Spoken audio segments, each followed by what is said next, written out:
ভিজা হাতরে এইভাবে পুরো হাত ভিজানোর পর এই হাতকে আপনি মাথায় দিয়ে এভাবে টান দিবেন, টান দিয়ে একবারে পেছন পর্যন্ত নেবেন, সেখানে মাথার হাতের এইটুক ব্যবহার করবেন, এটাকে টান দিবেন, তাহলে এইটুক অব্যবহৃত থেকে যাবে। এভাবে যখন টান দিবেন গোড়ার অংশ থেকে যাবে।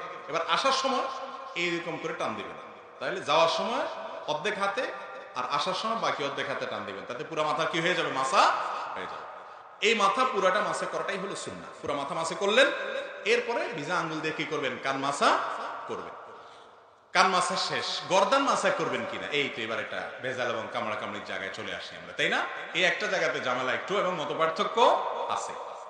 গর্দান মাসে করা সম্পর্কে বেশ কয়েকটা বর্ণনা পাওয়া যায়, কিন্তু সে বর্ণনাগুলোর অবস্থা পর্যালোচনা করলে নিরপেক্ষভাবে আমার কাছে ক্ষুদ্র দৃষ্টিতে ওলামায়ে কেরামের তাহকিকগুলো দেখার পর আমার কাছে যেটা মনে হয়েছে সেটা হলো যে গর্দান মাসে করাটা আসলে হাদিস দ্বারা সুন্নাহ দ্বারা সাব্যস্ত নয়। এটা সাব্যস্ত হওয়ার মতো, এটাকে সুন্নাত বলার মতো, মুস্তাহাব বলার মতো এই পর্যায়ের হাদিসগুলো না।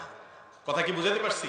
কেউ গর্দান করে মাসে করে, ওই যে বিভিন্ন বর্ণনা আছে সেগুলোর উপরে ইতিমাদ করে ভরসা করে, অনেকগুলো আমাদের ফতোয়া আছে মুস্তাহাবের উপরে, তাদের ব্যাপারে আপনার হার্ডলাইন হয়ে তাদের সাথে যুদ্ধ করতে যাওয়ার দরকার নাই।